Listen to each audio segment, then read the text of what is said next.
नमस्ते दोस्तों, मेरा नाम कोमल साहू है और आप देख रहे हैं कोमलार्टबेंजोधुमालमुसिcal यूट्यूब चैनल।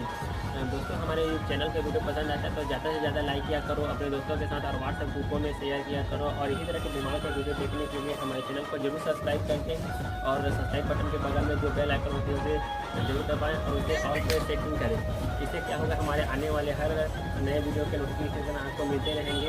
तो चलिए दोस्तों, घूमते हैं वीडियो के साथ। रंग झांझर हो जाते, सुन के संगीत गौरी कृपा के सबको मंत्रमुग्ध हो जाते।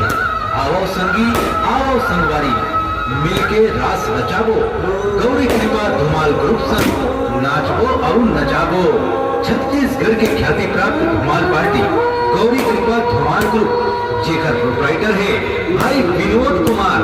मोबाइल नंबर 9300475814 और पता शीतला मंदिर गोवर्धन चौक बैगा पारा दुर्ग। तो चलो संगी, अब कर ले तैयारी, काबर की अब है गौरी कृपा के बारी।